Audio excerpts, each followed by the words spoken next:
하나님 말씀 보겠습니다. 스바냐서 3장 14절부터 17절까지 합독하시겠습니다.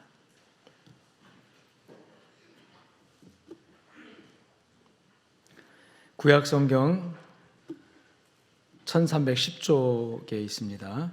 스바냐서 3장 14절로 17절 말씀 다 같이 한음성으로 합독하시겠습니다. 시작. 시온에 따라 노래할지어다. 이스라엘아 기쁘게 부를지어다. 예루살렘 따라 전심으로 기뻐하며 즐거워할지어다. 여호와가 내 형벌을 제거하였고 내 원수를 쫓아냈으며 이스라엘 왕 여호와가 너희 가운데 계시니 내가 다시는 화를 당할까 두려워하지 아니할 것이라. 그날에 사람이 예루살렘에 이르기를 두려워하지 말라. 시온아 내 손을 늘어뜨리지 말라. 너의 하나님 여호와가 너희 가운데에 계시니 그는 구원을 베푸실 전능자이시라. 그가 너로 말미암아 기쁨을 이기지 못하시며 너를 잠잠히 사랑하시며 너로 말미암아 즐거이 부르며 기뻐하리라 하리라. 아멘. 할렐루야. 따라합시다. 힘내라 힘. 네. 우리 김금희 권사님 너무 잘하실 거예요. 다시 한번 해봅시다. 힘내라 힘. 오늘 본문이 주시는 한마디로 요약할 수 있는 메시지입니다. 따라합시다. 이스라엘아, 시온아, 힘내자, 힘내라. 사람이 세상을 살다 보면 괜히 힘들고 지치고 그럴 때가 있죠. 뭐 그런 경험을 저도 해봤고 여러분 모두가 다 그런 경험들이 있을 것입니다. 기운이 빠지고 힘을 잃을 때, 그래서 일어날 힘이 없어서 그냥 주저앉아 있을 그런 때죠. 여러 가지 요인들이 있을 것입니다. 질병으로, 질병에 노출돼서 그것도 그냥 감기 몸살 정도가 아니라 중병, 예를 들어서 생명을 위협하는 그런 병에 내가 노출됐다고 할 때 사람이 그 정신, 심리 상태에 있어서 이렇게 힘을 잃는 거는 사람마다 틀리겠지만 누구나 다 충격이 큰 스트레스가 되지 않을 수가 없습니다. 또는 경제적 요인들이 있죠. 가난이나 궁핍이나 특히 어떤 문제 때문에 갑자기 엄청난 물질을 잃어버리거나 또는 손해를 당해야 되는 그런 일이 있을 때, 또는 관계, 또 사람 관계죠. 이 관계가 갑자기 막 틀어져서 불편하게 되어질 때, 그럴 때 힘들어들 합니다. 대부분 그 힘든 것이 얼굴에 나타나기도 하고 의욕이 상실되고 주저앉게 되죠. 심지어는 사람 보기 싫어지고 어디론가 숨어서 도망가고 싶고 모든 문제에 직면해서 그 문제를 해결하기보다는 그냥 피하고 싶고, 혹시 여러분 어떤 문제가 있을 때 자꾸 피하고 싶은 마음이 들면은 지친 모습들이거든요. 에너지가 있을 때는 그까짓 거 괜찮아 한번 해보지 뭐 하고 이렇게 문제에 직면을 하게 돼요. 근데 직면하기 싫어하고 직면을 어려워하는 모습들, 그냥 자꾸 피하고 싶고 상대하고 싶지 않고 하는 것들, 그런 경우들을 많이 겪게 되어집니다. 여러 가지 요인들 중에서 정말 우리를 힘들게 하고 지치게 하는 요인 가운데 하나가 있는데, 최근에 이제 그런 요인들 가운데 하나가 뭐냐면 미래에 대한 불확실성. 앞날을 예측할 수가 없다는 거예요. 보장할 수가 없다는 거죠. 여러분 옛날에는 저 시골에 정말 물려받은 것도 없고 배운 것도 없는 그런 집에서도 부모들이 열심히 논밥하라 전답하라 자녀 교육시킨 것은 뭐냐면 너희들 출세하라 이거거든요. 출세 길이 그나마 보였습니다. 노력하면 우리 자식 교육시키면은 나중에 신분 상승 이런 것을 기대했어요. 그리고 또 그런 일이 있었습니다. 그리고 그런 일이 있으면 다들 환영하고 기뻐하고 이렇게 축하했죠. 근데 지금은 그런 내 노력에 의한 신분 상승이 있을 수 있는가 할 정도로 소위 우리가 금수저, 흑수저, 흑수저로 태어난 사람은 영혼이 흑수저고 금수저는 영혼이 금수저로 이렇게 이런 사회가 됐다는 거죠. 그래서 가장 지금 힘들어하는 세대가 청년 세대입니다. 결혼도 못하겠다는 거예요. 왜 못하느냐면 결혼을 하면 살 집이 있어야 되는데 집값을 내가 벌어서 집을 살 수 있을까 두려운 거죠.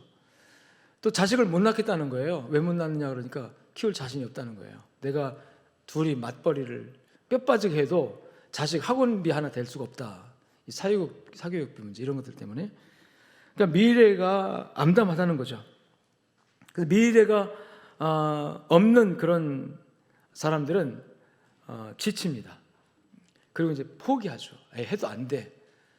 용서와야 소용없어. 이렇게 포기하고 주저앉고 말아버려요. 미국의 어느 마을에 이제 저수지를 막기 위해서 막으면 수몰되니까 이주를 시키는데 1년 후에 수몰되니까 그 안에 이주하라고 했어요. 근데 무슨 일 때문에 이제 이주가 늦어지면서 1년, 2년, 3년 이렇게 수년 동안 늦어져요. 그러면 아직 이주를 못한 분들은 거기 살아야 되잖아요. 한 몇 년이 지난 다음에 아직도 이게 공사가 진행이 안 돼서 이주를 안 된 상태에 있는 그 마을을 어떤 기자가 방문해 보니까 완전히 그 마을 자체가 사람이 살 수 없는 마을로 바뀌어버린 거예요. 쓰레기도 치우지 않고 집이 무너져도 고치지도 않고 아무도 그 마을을 가꾸지 않았어요. 그래서 도대체 왜 이렇게 이 도시를 이 마을을 이렇게 황폐하게 버려둡니까? 라고 이 기자가 사람들에게 물었더니 이렇게 대답했답니다. 미래가 없는 곳에는 현재를 사는 능력이 없습니다. 미래가 없는 곳에는 현재를 살아낼 힘이 에너지가 없다는 거죠. 미래가 없기 때문에. 그래서 미래가 보장되지 않는 것이 가장 우리를 이 시대를 사는 저와 여러분을 지금 힘들게 하지 않고 있나. 미래가 없어요. 아무리 아침 일찍부터 밤늦게까지 노력해도 성공에 대한 미래가 보이면은 사람들은 지금 힘든 거 별로 힘들어하지 않습니다. 노력을 해요. 계속 힘을 씁니다. 그러나 아무리 노력해도 미래가 보장되지 않는다 그러면 사람들은 이제 늘어지기 시작하죠. 지쳐버립니다. 오늘 본문에 우리 스바냐 선지자 얘기를 읽었는데 이 스바냐 선지자 시대의 요시야 왕이거든요. 요시야 왕은 8살의 왕이 돼가지고 32년을 예루살렘에서 왕으로 다스린 왕이에요. 그 아버지 아몬 왕, 그 할아버지 므낫세 왕, 이 두 왕이 연달아 하나님 보시기에 아주 악한 왕이었어요. 온갖 우상 정책을 펼쳐서 하나님 볼 때 진노의 채찍으로 나라를 하나님께서 저주하는 그런 상황. 이게 1대 2대가 그렇게 지나온 다음에 요시야 왕이 8살의 왕이 됩니다. 자, 백성들 입장에서 므낫세 왕 시대에 요시야 왕 시대, 그 아몬 왕 시대에 얼마나 그 경제적으로 또는 우상 정책으로 인해서 학정으로 인해서 백성들이 도탄에 빠졌어요. 근데 지금 이제 또 왕으로 세워졌는데 그 요시야 왕인데 몇 살에? 8살에. 8살짜리가 무슨 왕이 돼서 뭘 할까? 백성들은 기대가 사라진 거예요, 지금. 그런 상황에 있는 상황 속에 있을 때 백성들의 마음이 어떻게 했겠느냐? 미래가 없는 거죠. 기대가 없는 거죠, 지금. 8살밖에 먹지 않은 왕이 됐으니 그 아버지 아몬 왕, 그 할아버지 므낫세 왕이 행했던 모든 악정과 모든 악한 그런 정책을 그대로 할 것 아닌가라는 그런 어떤 의구심과 더불어서 불신이 팽배한 상황 속에서 국민들은 지쳐 있는 상황에 있었습니다. 그러나 그런 상황 속에 있는 시대에 이 스바냐 선지자가 일어나서 외쳤던 말씀이 바로 오늘 스바냐 3장의 말씀인데 한마디로 말하면 아까도 말한 것처럼 힘내라라는 거예요. 따라합시다. 힘내라. 16절 말씀 보니까 그날의 사람이 예루살렘에 이르기를 두려워하지 말라. 시온아 내 손을 늘어뜨리지 말아라. 내 손을 늘어뜨리지 말라. 그 공동번역 성경에 보니까 시온아 두려워 말라 기운을 내어라 이렇게 표현되어 있어요. 그리고 세번역 성경에는 시온아 두려워하지 말아라 힘없이 팔을 늘어뜨리고 있지 말아라. 낙심하고 절망하고 아무 무엇도 하고자 하는 의욕도 없이 쭉 늘어져 있는 상태. 이게 이제 사회 전반적인 그런 모습이었습니다. 그런 상황 속에 있는 백성들에게 여러분 스바냐 선지자는 희망의 메시지, 희망 메시지를 선포합니다. 따라합시다. 하나님이 함께 하신다. 할렐루야. 그래서 뭐라고 권면해요? 힘내자 이렇게. 우리 한번 격려해 봅시다. 힘냅시다. 왜냐하면 하나님이 힘내라고 말씀하고 있어요.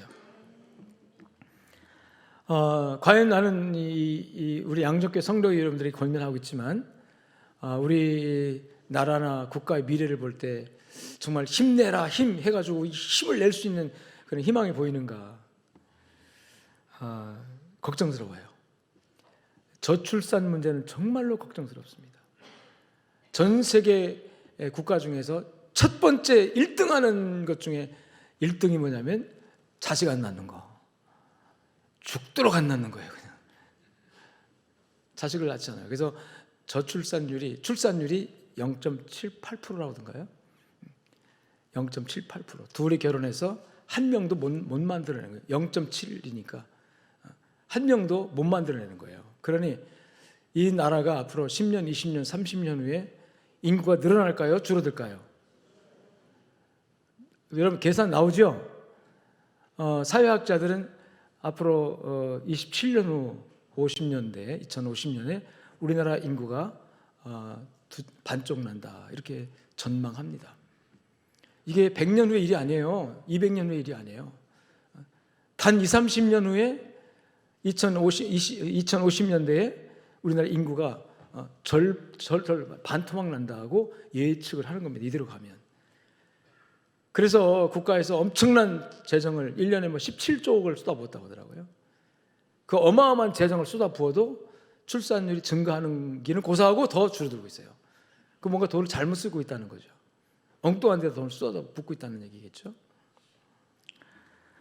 뿐만 아니라 이 동성애 합법화라든지 뭐 이런 거, 이게 동성애 합법화라는 것이 단지 뭐 색다른 다른 법을 만들어서 뭐 소수자를 보호한다는 이런 차원이 아니에요.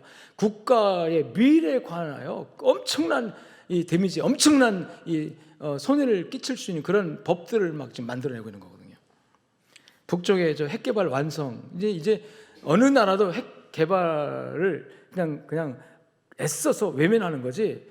여러분, 북한이 핵을 가지고 있지 못한다고 그렇게 말하는 나라가 없습니다. 지금 이젠 그냥 인정할 수밖에 없어요. 다만 몇 개냐 이제 숫자의 문제겠지만 북쪽의 핵 개발, 북쪽은 이미 완성했다고 선포했습니다. 이제 완성했다는 거죠. 그 핵 개발 완성으로 인하여 우리나라가 안아야 될 어마어마한 이 안보의 두려움, 안보에 관한 이 부담, 이거는 앞으로 우리 세대가 이거는 정말 엄청나게 우리를 두렵게 하고 우리가 무겁게 할 문제들입니다. 정상의 비정상화 내지는 비정상의 정상화, 이런 말 들어보시는지 모르겠는데 정상적인 어떤 사고를 비정상화시키고 비정상적인 것들을 정상적인 것으로 만들어가는 이 시대적 흐름, 어떤 편향적 시각을 갖춘 사람들이 그 편향이 전체적인 것처럼 만들어가는 이 법 제도라든지 이 사회 여론이라든지 그리고 흘러가는 문화 또는 언론들을 통해서 이 사회가 좀 어떤 방향으로 이렇게 흘러가는 방향성, 이것이 지금 비성경적이고 비도덕적이고 비전통적인, 지금까지 우리가 아주 조상 때부터 물려받아서 아무런 문제 없이 가지고 왔던 정상적인 것들을 비틀어 가지고 비정상으로 규정하고 전혀 비정상적인 것들을 정상적인 것처럼 포장해서 그렇게 인식시켜 가지고 누구라도 거기에 대한 부정할 수 없도록 만들어 가려고 하는 이 사회제도, 이런 것들, 그것들이 결국은 이제 비성경적 가치관이거든요. 성경을 비틀어 가지고 성경을 부정하는 그런, 진리를 부정하는 것들. 이제 여러분, 진리는 변하지 않는 거잖아요. 근데 어떻게 세상에 변하지 않은 것이 있느냐? 다 변한 세대에 변하는 것이다, 이렇게 규정하는 것들로 인해서 이 성경 자체가 이제 규정이 맨날 변하는 것이기 때문에 진리가 없어진 거예요. 지금은 진리가 없습니다. 이제는 그때 상황에 따라서 변하는 것이, 그 변화에 어떻게 적응하느냐, 변화에 어떻게 변화를 잘 수용하고 어떻게 활용하느냐에 따라서 사람이 성공하느냐 실패하느냐가 있을 뿐이지, 세상이 변해도 변하지 않는, 하늘이 두 쪽이나 변하지 않는 진리는 없다라고 단정해버리는 이런 세대가 되어져 있는 거예요. 이런 세대가 되었을 때 모든 규범을 깨트리고 모든 질서를 깨트리고 나가려고 하는 이런 흐름, 이런 흐름들이 과연 미래를 보장할 수 있는가 하는 거예요. 저는 이런 생각을 할 때마다 갑자기 두려워져요. 우리 나라의 문제, 국가의 문제, 또 현실적으로 말하면 앞으로 한국 교회의 문제, 아니 조금 더 압축하면 내가 가진 이 신앙의 문제가, 지금 우리가 오직 예수만 믿고 구원받고 하나님 살아계시고 이거 철저하게 변할 수 없는 진리를 우리가 가지고 있는데, 우리 어느 시대에 가면 하나님이 여러 하나님이 막 다 하나님이 될 수도 있고, 뭐 예수만 믿어 구원받느냐고 하느냐, 이제 이 예수 저 예수 다 믿어도 구원받는다, 이런 것들이 진리가 되어지는 것처럼 흘러가는 이런 시대를 살고 있는 거죠. 그래서 한마디로 말하면 참 두려워요. 두려우는 게 아니라 심히 걱정스럽고 심히 힘이 빠지는 일들이 참 많습니다. 그렇지만 여러분, 한번 따라합시다. 하나님 안에서는 희망이 있습니다. 이게 이제 그 당시 스바냐 선지자가 하고 싶은 말이에요. 자, 보세요. 므낫세 왕이 악정으로 지금 하나님의 진노가 임해서 외세가 침투하고 막 기근이 일어나고 온갖 질병이 많다. 근데 그 왕이 죽고 나서 아몬 왕이 됐을 때 좀 시대가 바뀔까, 좀 새로운 세계가 올까, 좀 환경이 바뀔까 기대했는데, 그 아몬 왕도 똑같이 그 대를 그렇게 이어서 하나님께 악한 왕이 되어집니다. 그리고 또한 그 아몬 왕이 죽고 나서 새로운 왕이 되었는데, 이 왕이 누구냐면 8살짜리가 왕이 된 거예요. 그리고 백성들이 볼 때 어디에다가 희망을 두겠습니까? 야, 우리 세대에 과연 희망이 있는가? 여기에 이제 미래에 관한 불확실성이 그들을 여기 눌러 있었어. 그때 스바냐 선지자가 이 모든 여러분들 힘들게 하고 어렵게 하는 것들은 다 하나님의 진노, 하나님의 형벌이죠. 형벌 때문에 온 것이지만 너희가 하나님께 돌아오고 하나님께 회개하면 하나님께서 다시 너희를 축복하셔서 너희에게 힘을 줄 거다 하는 거죠. 그래서 한마디 이 메시지 스바냐서 3장밖에 없지만 짧은 말씀 속에 희망의 메시지가 들리는 거예요. 따라합시다. 하나님 안에서는 희망이 있다. 아멘. 그래서 예루살렘아 시온아 내 손을 늘어뜨리고 축 처져 있지 마라. 새로운 시대가 온다는 얘기겠죠. 내 손을 늘어뜨리지 마라. 힘을 내라. 기운을 내라 이거예요. 팔을 힘없이 늘어뜨리고 주저앉아서 절망하지 말고 힘을 내가지고 일어서서 힘차게 용기를 내라, 뭐 이런. 여러분, 이 시대에 이런 하나님의 음성이 여러분들에게 또 저와 여러분에게 들려지기를 주님을 축원합니다. 제가 여러분 아시다시피 지난 2주 동안 교회를 떠나 있었어요. 2주 일정으로 뉴질랜드에서 있는 남태평양 연안의 섬나라들에서 활동한 선교사들의 그 선교 포럼과 세미나 저녁에 부흥회도 있고 그 계획으로 갔는데, 앞서 한 주간은 퉁가라는 나라를 좀 제가 방문하고 싶었어요. 인구가 한 30만 명밖에 안 되는 왕국이거든요. 거기 우리 선교사 딱 한 가정 가서 살고 있는데, 그곳에 2년 전에 큰 그 지진이 나가지고 엄청난 재난이 있었고요. 이제 한번 방문해서 선교사도 위로하고 싶었고, 또 그 지역에 있는 또 주변에 있는 선교사들도 한번 만나고 싶은 마음에 계획을 세워가지고 가는데, 가는 발걸음부터 이게 틀어지기 시작했어요. 월요일 날 8시 50분 비행기가 예약돼 있었는데, 가보니까 6시쯤 이제 이렇게 체크인 하잖아요. 체크인 하는데 이상의 분위기가. 그래서 앞에 사람이 하고 나서 오는 사람이 뭐냐면, 에이, 그러고 는 거예요. 이게 뭔 소린가 하고 들어보니까 비행기 티켓을 보딩 패스를 주는 게 아니라 호텔 예약을 준다. 이게 무슨 소리냐 했더니, 비행기가 뉴질랜드에서 우리 싣고 갈 비행기 오긴 왔는데 안 간다는 거예요. 도대체 왜 안 가냐 했더니, 승무원들이 아프대요. 다. 왜 아파하는지 모르겠어요. 다 아파가지고 이 비행기 뜰 수가 없어가지고 내일 뜨겠다는 거죠. 대체 승무원들을 알아봐가지고 내일 뜨겠다고. 이게 뭐예요 도대체. 근데 나는 이제 가서 바로 12시간 비행기 타고 가서 오클랜드에서 또 내려가지고 갈아타고 절로 들어가야 되는데, 이 비행기 안 타면 다 틀어져 버리는 거예요, 일정이. 그래서 알아봤더니 아마 코로나에 감염된 것 같지는 뭘 그런 얘기 안 하니까. 근데 그냥 질병상 건강상 이유로 못 뜬다고 그래요. 그래서 이제 항공 책임이니까 내일 비행기 뜰 때까지 호텔 주겠다 그래가지고 공항 안에 있는 호텔에 가서 이제 하룻밤 호텔 신세를 졌는데, 근데 그날 호텔 들어가자마자 바로 잠들어가지고 그 이튿날 아침 8시까지 자버렸어요. 얼마나 깊은 잠을 하나님 주셨는지. 근데 나만 그런 게 아니라 같이 간 우리 본부 총장님도 같이 똑같이. 그리고 총장님하고 저 거의 이제 행동을 같이 하잖아요. 제가 하는데 꼭 같이 수행하고 따라다니니까. 지난 뭐 연초부터 지금까지 제가 이 상태인 이후로부터 너무나 스케줄이 빡빡하게 짜여 있고 그런 상황 속에서 있었는데 쉴 새 없이 움직였죠. 뭐 외국에도 그렇고 국내 일정도 그렇고. 그런데 그러면서 우리 그 전 총장님하고 아침에 이게 밥을 먹어서 야, 하나님이 정말 멋지게 우리 쉬시게 한다, 이렇게 서로 위로를 한 거죠. 이렇게 왜 막 이 일정이 틀어진 거 생각하니까 그 다음날 비행기 타고 가면 그 다음에 가는 건 가는데 오는 게 나올 수가 없는. 그래서 결국 이제 그 통과 일정은 할 수가 없게 돼버리고 말았습니다. 갔다 오면 주일날 또 오클랜드에서 약속한 교회 설교가 또 안 되고 그래가지고. 그래서 이제 지난 한 주간은 정말 하나님이 주시는 쉼을 누렸습니다. 할렐루야 해줘서 고마워요. 근데 목사는요, 쉬어도 쉬는 게 아니더라고요.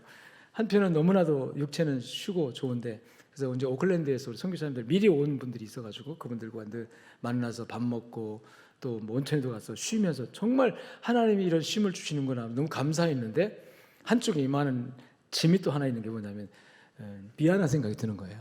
이걸 교회 가서 얘기를 해봐라. 가기는 교인들한테 뭐 오지 방문해서 성경 격려하고 막 이렇게 막 기도해달라고 갔는데 이거 이렇게 놀기는 이게 되는 거야, 많은 거야. 이거 한쪽은 너무 쉬게 하셔도 좋은데 한쪽은 이게 또 안 좋은 거예요. 이게 미안한 마음 이렇게 하는. 그래서 우리 전 총장님하고 이게 다 잊어버리고 그냥 하나님이 쉬게 한 거니까, 우리가 스케줄 빵꾸난 게 아니고 하나님이 이렇게 만들어 놓은 거니까 쉬자. 여러분, 하나님 쉬게 할 땐 쉽시다 그냥. 그래서 하나님 은혜로 정말 참 좋은 시간들을 갖고, 그 다음에 이제 주일 지나고 월, 화, 수, 목요일까지 선교사님들 포럼하고 계속 또 제가 강의도 하고 또 우리 전 총장님이 하고 또 선교사님들이 선교지 얘기도 하고 이렇게 하면서 지내다가 올 때는 편안하게 잘 왔습니다. 아멘. 왜 이 얘기를 하냐면 경우에 따라서 하나님이 쉬라 하실 때는 쉬어야 된다. 그런데 쉬라고 해도 못 쉬는 이유가 뭐냐면 마음에 어떤 짐이 있고 부담이 있을 때 못 쉬어요. 쉼이 되지 않더라고요. 그래서 마음을 딱 먹고 하나님이 스케줄 이렇게 해서 하신 거니까 우리 조금 미안한 감정 내려놓고, 내가 누구한테 제일 미안했냐면 우리 집사람한테 제일 미안했어요. 가자마자 아파가지고 또 막 그랬거든요. 근데 소리 들으면서 아유 주여 그랬는데 늘 대답은 편하게 오는 거예요. 걱정하지 말고 푹 쉬다 오시라고 그래서 이제 근데 마음의 짐이 있으니까 아무리 육체가 이렇게 해도 쉼이 되지 않는 거. 그래서 스바냐 시대의 이 백성들의 이 곤고함, 이 피곤함, 미래가 없는 이 상황 속에서 그들의 받았을 그 스트레스, 지금 이 요시아 왕 8살의 왕, 이 왕을 보면서 무슨 기대를 가졌을까? 여전히 우리는 왜 이렇게 살아야 되나? 뭐 이런 절망감 속에 있을 그때에 하나님께 주시고 싶어 했던 그 쉼이, 그 위로가 어떻게 나타나는가 할 때 3가지로 나타나는 거예요. 3가지. 첫째 따라합시다. 하나님의 용서. 이 하나님의 용서라고 하는 것은 당시 므낫세 왕과 아몬 왕 시대에 이 왕이 타락함으로 인하여 백성들이 그 타락에 함께 동조하게 되잖아요. 같이 우상 숭배하고 같이 하나님 거역하고. 그러니까 하나님의 진노가 왕에게만 임한 게 아니잖아요. 백성들에게 똑같이 임하고. 결국은 뭐가 필요하냐면 하나님의 용서가 필요했던 거예요. 하나님의 용서. 그래서 하나님의 용서를 어떻게 표현하냐면 15절에 보니까 여호와가 내 형벌을 제거하였고, 할렐루야. 형벌을 제거했다는 말은 근본적으로 용서하였다는 얘기입니다. 용서되면 형벌도 자연히 사라지게 되어 있죠. 하나님이 벌 주는 게 왜 벌 줍니까? 죄가 있으니까 벌 주는 거예요. 잘못이 있으니까 때리는 거잖아요. 근데 그 잘못을 하나님이 용서해버리면 형벌도 제거되는 거겠죠. 근데 하나님이 이렇게 말합니다. 여호와가 내 형벌을 제거하였고. 여러분, 하나님의 용서가 우리에게 에너지를 줍니다. 힘을 줍니다. 근본적으로 하나님이 우리를 용서하셨습니다. 예수 그리스도의 십자가를 통해서. 하나님이 세상을 이처럼 사랑하사 독생자를 주셨으니 누구든지 저를 믿는 자마다 멸망치 않고 영생을 얻게 하려 하심이라. 이거 성경 요한복음 3장 16절 너무나 잘 아는 구절이에요. 심지어 세상 사람들도 이 구절을 압니다. 하나님이 세상을 사랑하셨다. 그런데 어떻게 사랑하셨느냐? 독생자를 주심으로. 독생자를 왜 주셨습니까? 이 세상의 모든 죄값을 따릅니다. 용서하시기 위해서. 하나님이 우리의 죄를 용서하셔야 되는데, 용서를 해주셔야 되는데, 이 죄가 이미 발생했기 때문에 죄가 있는 것을 그냥 무효할 수는 없어요. 그 형벌을 어떻게든 해야 돼요. 그런데 그 형벌을 우리가 받으면 우리가 다 죽어요. 우리가 다 망해요. 그래서 하나님께서 예수님을 보내서 형벌을 대신 받게 하신 거예요. 그래서 예수님의 십자가의 그 형벌은, 십자가의 고난은 사실은 내가 받을 고난을 누가 받은 거예요? 예수님이 받은 거거든요. 그래서 예수의 십자가를 믿는 사람, 십자가 믿는다는 건 예수님께서 십자가에 못 박혀 돌아가심으로 내가 받을 형벌이 어떻게 됐다? 제거가 됐다. 내가 받을 형벌이 이제 상수가 됐다는 거예요. 벌과 용서가 플러스 마이너스 제로가 되어버린 거죠. 죄가 없는 상태가 되어버린 것과 똑같은 거예요. 이것이 여러분 객관적으로 하나님께서 요한복음 3장 16절에서 선포되었지만, 이것이 여러분 성령께서 여러분 마음에 주시는 주관적인 믿음으로 받아들여지기를 주님 축원합니다.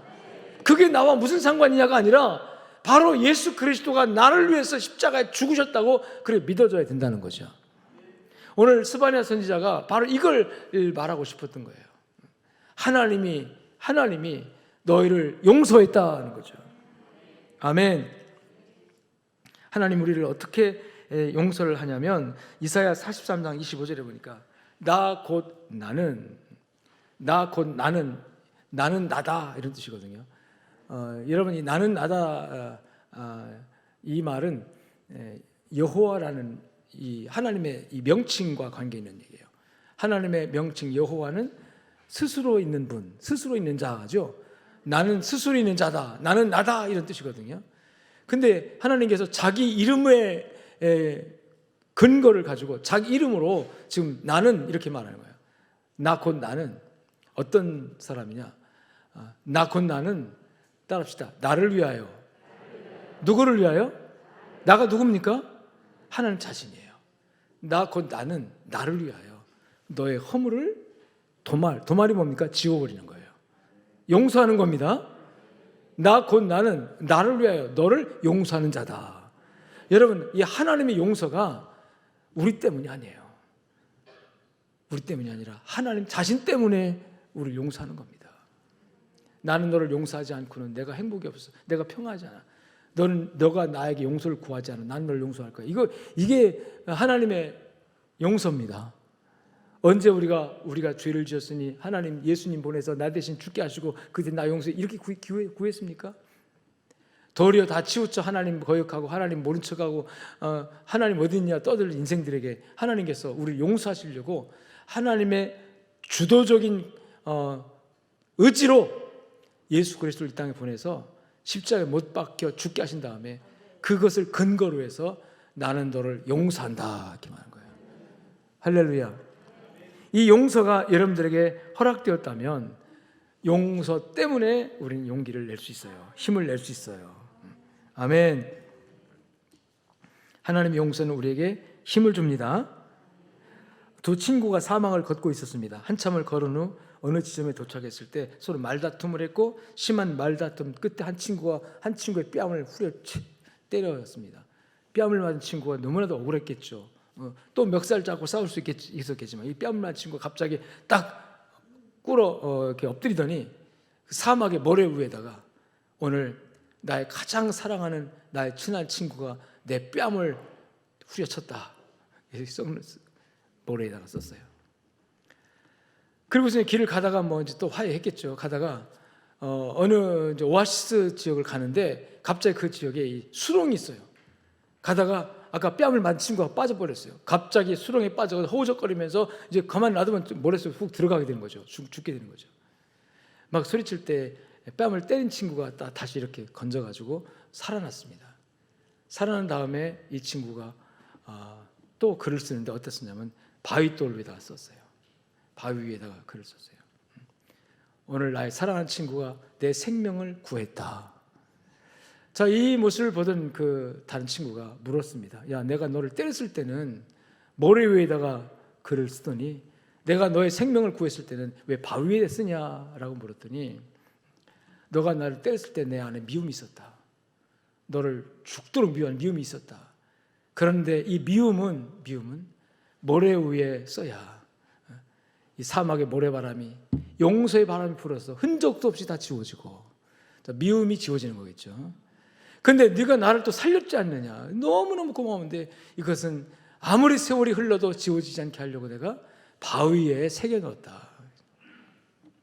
여러분, 누군가 나를 아프게 할 때 그것을 모래 위에 쓰는 것은 용서의 바람이 불어와 그것을 지워버릴 수 있도록 하기 위해서. 그렇지만 누군가 내게 선을 행하면 절대로 세월이 바람이 불어서 오랜 세월 흘러가도 지워지지 않도록 하기 위해서 돌에 새겨 넣는 거다. 이게 유대인의 지혜서인 탈무드에 나오는 이야기입니다. 여러분, 하나님은 우리를 용서하시되 예수 그리스도의 십자가의 보혈의 공로로 용서하시고, 여러분, 하나님의 기억에서 싹 다 지워버리신 거예요. 그래서 이사야 43장에 그렇게 말하잖아요. 나는 나를 위하여 내 허물을 지워버리는 자다. 도말하는 자니 내 죄를 기억하지 아니하리라. 이제 요시야 왕을 통해서 하나님께 그 일을 행하시게 되는 거예요. 므낫세 왕과 아몬 왕의 그 치하에서 이 백성들의 모든 우상 숭배, 온갖 하나님을 거역했던 모든 죄를 내가 다 도말하겠다는 거죠. 요시야 왕이 된 지 12년에 이제 너무 어렸을 때는 못했겠죠. 그 20살 되는 해에 하나님과 약속을 합니다. 하나님, 이 나라의 모든 우상을 다 깨뜨리겠습니다. 성전 안에 있던 우상, 나라의 우상을 다 깨뜨리고 우상을 제거한 다음에 그 다음에 우상이 성전에 다 없애버렸으니까 이제 성전에 낡아진 것을 다시 보수하라 해가지고 이제 성전 수리를 해요. 왕이 된 지 16년 되는 해에 성전 수리를 해요. 그러면서 성전 수리하다가 hilkiah 대제사장이 성전의 어느 창고에서 모세가 기록했던 율법책을 발견합니다. 그리고 율법책을 읽는 순간에 하나님의 성령이 충만하게 임하면서 이 요시야 왕이 은혜가 임하고, 그리고 그 율법책이 기록한 그대로 종교 개혁을 일으켜가지고 하나님께서 이 유다를 다시 축복하는 놀라운 길이 열려진 줄로 믿습니다. 여러분, 하나님의 용서가 바로 우리를 힘있게 하고 용서가 우리를 살게 한다는 사실을 믿으시기를 주님 축원합니다. 용서받았다고 믿으십니까? 여러분, 용서를 확신하십니까? 아멘. 힘내십시오. 두 번째로 따라합시다. 하나님의 함께 하심. 이 함께 하심에 대해서 15절 중간쯤에 보니까 이스라엘의 왕 여호와가 어떻게 한다고요? 내 가운데 계시니. 어디에 계신다고요? 너의 가운데, 우리 가운데. 다시 말해 내 안에. 할렐루야. 하나님의 함께 하심보다 더 용기가 나고 힘이 나는 것이 어디 있겠습니까? 17절에서도 너의 하나님 여호와가 너희 가운데 계시니 그는 구원을 베푸실 전능자이시라. 여러분, 이스라엘 왕 여호와가 네 가운데 계시니라고 했고, 너의 하나님 여호와가 너의 가운데 계시니, 이게 반복적으로 계속 나와요. 그리고 하나님을 이스라엘의 왕이라고, 너의 왕이라고 표현합니다. 여러분, 왕이 나와 함께 한다는 거 힘이 될까요? 엄청난 힘이 되겠죠. 여러분, 아무리 힘들고 어려워도 하나님이 나와 함께 한다는 이 말씀이 여러분들에게 힘을 낼 수 있는 근거가 되시기를 축복합니다. 축원합니다. 아멘. 하나님이 저를 물리적으로 쉬게 하신 이유가 있을까 생각해 봤는데, 나도 모르게 지쳐 있는 것 같았어요. 나도 모르게 일종의 바쁘게 움직이다 보니까 괜찮은 것처럼 막 움직이는데 나도 모르게 지쳐 있는 데다가 최근에 이제 건강상에 약간의 문제가 있었잖아요. 그리고 또 우리 교인들한테 걱정할까봐 얘기는 안 했었는데, 얼마 전에 서울 가다가 이 가드레일을 한번 박았어요.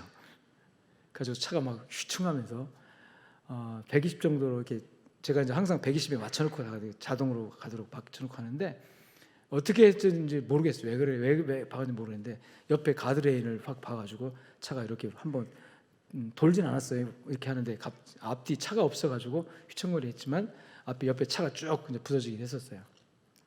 근데 그 일련의 사건들이 저를 굉장히 이렇게 뭐라 그럴까요? 솔직하게 한다고 그럴까요? 뭔가 다시 한번 생각해보게 하더라고요. 일단 심장에 병이 있다는 거, 어느 날 하나님이 부르시면 찍소리 못하고 가겠구나 이런 생각 들었어요. 근데 거기다가 또 사고의 위험이 한번 또 경험했잖아요. 근데 감사하게도 제가 졸았는지 그냥 어쩐지 모르겠어요. 근데 이렇게 부딪혔는데 탁 충격 때문에 차가 이렇게 부딪히면서 그 반동으로 튕겨나오긴 했지만 뭐 자빠지고 넘어지는 안 했으니까 그냥 그대로 갔는데 그 순간에 하나님의 함께 하심이 느껴진 거예요. 실수는 내가 있어도 하나님이 함께 하시는구나. 그래서 그때부터는 제가 얼마나 아주 정신 차리고 이제 운전도 이제 착실하게 하려고 애를 쓰고 있습니다. 사람이 분주하고 바쁘니까 조급해지고 그러는데 그러면서 한 번 더 제 마음에 안심되게 한 것이 살든지 죽든지 나는 주님의 것이고 주님은 나와 함께 하신다는 거. 그리고 하나님 아직은 제가 살아야 할 이유가 있는가 보네요. 심장병도 미리 알게 해주셔서 조치할 수 있게 하시고 이렇게 어떤 위기를 만났을 때도 하나님께서 지켜주셔서 도와주시는 것은 하나님이 나와 함께 하심이라는 것을 한 번 더 느끼게 하시더라고요. 그래서 어디를 가든지 무엇을 하든지 하나님 나와 함께 한다는 것이 나로 하여금 용기 있게 하고 힘 있게 하고 또 중요한 것은 모험을 하게 하고 여러분 신앙은 모험이 필요합니다. 아멘. 아무도 안 하시는 것 같은데 하나님의 함께 하심을 경험하신 여러분 되시길 주님 축원합니다. 저는 그 하나님 함께 하심을 굉장히 요새 더 리얼하게 진실하게 경험하는 그런 것들이 있었습니다. 세 번째 우리에게 힘을 주는 말씀이 뭐냐면 주님의 사랑이라고 하는 거예요. 17절에 보니까 그가 너로 말미암아 기쁨을 이기지 못하시며 너를 잠잠히 사랑하시며 시끄럽게 사랑하지 않고 어떻게 사랑한다? 잠잠히 사랑한다. 조용하지만 깊이 사랑한다는 뜻이죠. 그래서 저는 이 표현 가운데 이 말씀이 너무 은혜가 되는데 너로 말미암아 기쁨을 어떻게? 이기지 못한다. 그래서 상상을 해봤어요. 하나님이 날 볼 때 어떤 표정일까? 이렇게 인상 속에 있는 표정일까?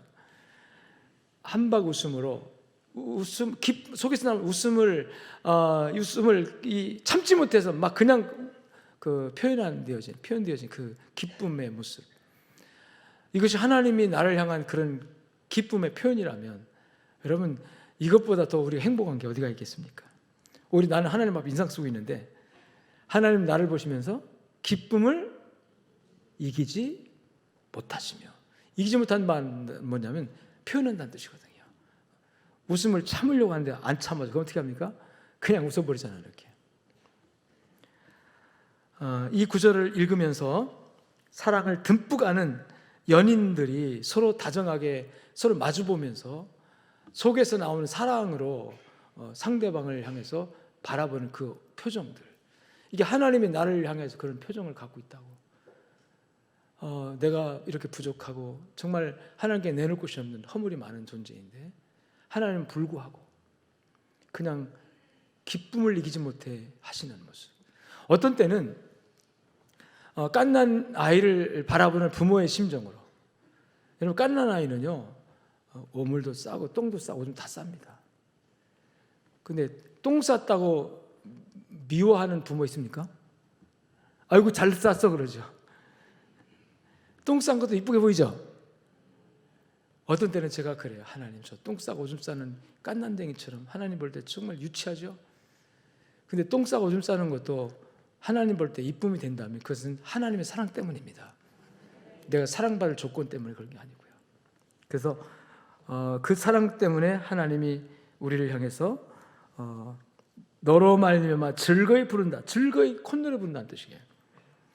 여러분 이것이 바로 그리스도 안에, 예수 안에 있는 하나님의 자녀를 향한 하나님의 사랑인 줄로 믿으시기를 축복합니다. 우리가 잘나고 똑똑하고 의롭고 뭐 가진 것이 많고 예쁘고 잘생겨서 내놓을 곳이 있어서 그래서 내가 너를 이뻐한다가 아니에요. 그냥 있는 모습 그대로, 생긴 모습 그대로 하나님께서 예수의 십자가의 그 엄청난 사랑의 결과, 아멘. 예수의 십자가를 통해서 우리에게 베푸는 그 사랑 때문에 우리를 그렇게 사랑하시고 계신 줄로 믿으시기를 축원합니다. 그가 너로 인하여 기쁨을 이기지 못하여 하시며 너를 잠잠히 사랑하시며 너를 인하여 즐거이 부르며 기뻐하시리니 이스라엘아 힘내라, 시온아 용기를 내라. 아멘. 양정교회 성도 여러분, 힘내시기를 주님 축원합니다. 특별히 내가 감당할 수 없는 질병에 붙들려 있는 우리 성도님들 힘을 내십시오. 약을 먹어도 수술을 해도 내가 질병의 병마에서 스스로 헤어날 수 없다는 절망감에 사로잡히지 않기를 주님 축원합니다. 여러분, 그 질병 앞에 놓여지는 마음은 제3자가 상상할 수가 없어요. 감기 몸살 정도가 아니라 목숨을 흔들 수 있는 그런 질병이, 그 질병에 노출될 때 사람들은 마음까지 녹아지는 경우도 있습니다. 그런 성도들 여러분, 힘내시길 주님 축원합니다. 하나님이 사랑하십니다. 그리고 함께 하십니다. 그리고 혹여 우리의 허물과 죄가 있다면 그 형벌을 제거했다고 말씀했어요. 예수의 십자가의 피로 다 도말했다고 말씀합니다. 그게 근거가 돼서 오늘도 사랑하지 않으면 안 될 그 마음으로 우리를 사랑해 주신 하나님의 사랑이 여러분들을 권고하고 권면하고 위로하고 격려해서 그 사랑 힘입고 일어납시다. 그리고 힘을 냅시다. 전능하신 아버지 사랑합니다. 주님 감사합니다. 주님 힘내라 해주셔서 감사합니다. 그 힘이 내게 있는 것이 아니라 하나님께로부터 공급됩니다. 하늘문을 열어주시옵시고 이 힘 빠진 우리 성도들에게 북돋아 주시옵소서. 경제적 어려움으로 힘을 잃은 자가 있습니까? 또 내가 감당할 수 없는 생명을 위협하는 질고에 얽매여서 주저앉아 있는 성도가 있습니까? 하나님 아버지, 또 풀 수 없는 꼬인 인간관계로 낙심하며 좌절하는 성도가 있습니까? 우리의 모든 형벌을 제거하신 주님께서, 우리의 죄를 용서하신 주님께서 다가오셔서 내가 너와 함께한다 말씀하시고 힘을 내라고 권면하신 하나님의 음성이 들려지게 하여 주시옵소서. 용기를 내고 힘을 내서 주님 가신 길을 따라가는 우리 양정교회 성도들 되게 하여 주시옵소서. 예수님 이름으로 감사하며 기도 올리옵나이다. 아멘.